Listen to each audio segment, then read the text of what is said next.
உங்களை கொன்னா என்ன நடக்கும்? என்ன கொண்டா கேஸ் நடக்கும்? கேஸுக்கு பயந்துக்கிற ஒண்ணு பழனிசாமி கிடையாது. 55 நாள் டு 60 நாளையில வெளியில வந்துரும் ஜாமீன்ல.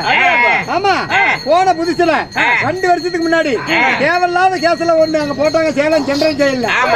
அங்க நான் உள்ள இருக்கும்போது எங்க தம்பி என்ன பார்க்க வந்தான். வாரத்துல 2 நாளைக்கு அனுமதிப்பாங்க, செவ்வாய்க்கிழமை வெள்ளிக்கிழமை. செவ்வாய்க்கிழமை நாள் ஃபர்ஸ்ட் வந்தான். கம்பி கேட்ட பிடிச்சிட்டு இருந்தேன்ல, இடையில அப்படி போயிட்டு இருப்பாங்க போலீஸ்காரரு. அந்த பக்கம் ஒரு கம்பி கேட்டிருக்கோம், அந்த பக்கம் தான் அவங்க நம்மள பார்க்க முடியும். அப்படி பார்க்கும்போது கம்பியை பிடிச்சுக்கிட்டு தம்பி பார்த்த உடனே வீச்சு வீச்சு வீச்சு வீச்சுன்னு 3 நாள் கத்துன்னு கத்திவிட்டேன். தம்பி உள்ள வர சொல்லி அந்த கோயில்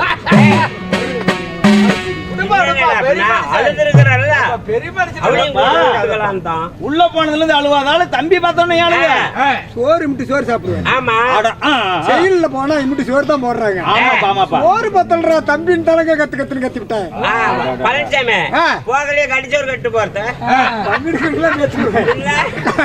என்ன திருப்பதிக்கா கோயிலுக்கு போறேன் கடிச்சோறு போறது ஜெயிலுக்கு போறேன். போற 2 இடத்துல அண்ணாகார் முதல்ல தான் விட்டு விட்டுறாங்க. எதுக்கு அண்ணாக செத்து போய் எடுக்க முடியல. பாருங்க கீட்டம் மயிர பாருங்க. ஏங்க உங்களை கொன்னா இல்லைங்க, உங்களை கொன்று இந்த நாடகத்தில் என்ன நடைபெற போகிறது? ஆமாங்க.